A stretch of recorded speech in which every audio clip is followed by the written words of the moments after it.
એ 6 છોકરાઓ માટેનો બી વિષય પોલીસ દ્વારા ડિટેલ્ડ ઇન્વેસ્ટિગેશન કરવામાં આવ્યું છે. આજે કોર્ટમાં જ્યારે હાજર કરવાના છે તે પહેલાં જે તપાસનો વિષય છે એના મુદ્દાઓ હમણાં મારે ડિક્લેર કરવા એ યોગ્ય નથી.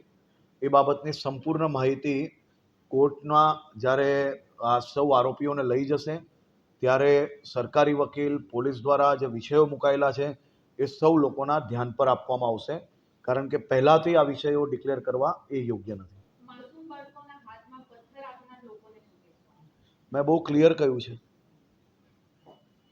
કે કોઈ બી પથ્થર ફેંકનાર વ્યક્તિ એ માત્ર કાયદાકીય ગુનેગાર નથી, એ સૌથી મોટો સામાજિક ગુનેગાર છે. કોઈ બી સમાજ ના હોય,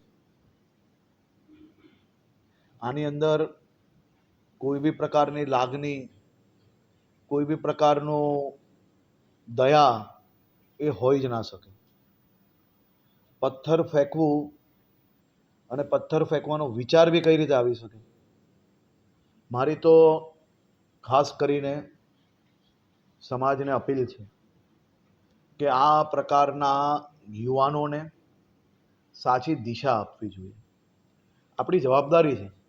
સમાજે જ્યારે વિવિધ ટ્રસ્ટોની અંદર, ચાહે મદરેસા હોય, ચાહે મસ્જિદ હોય, ચાહે મુસ્લિમ સમાજના વિવિધ અલગ અલગ સંગઠનોમાં જ્યારે આપણે સૌ લોકોને જવાબદારી આપી છે, તો આપ સૌ લોકોની બી એક જવાબદારી છે કે યુવાનોને સાચા માર્ગે, અને કોઈક યુવાન જો ખોટા માર્ગે ભટક્યો હોય તો એને સમજાવવું જોઈએ.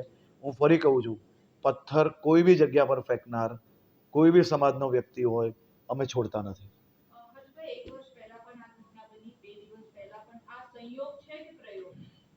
જો સંપૂર્ણ મેં તમને જેમ કહ્યું એમ ઇન્વેસ્ટિગેશન ચાલુ છે, અને ચાલુ ઇન્વેસ્ટિગેશને હું કોઈ બી પ્રકારના સ્ટેટમેન્ટ નથી આપી શકતો.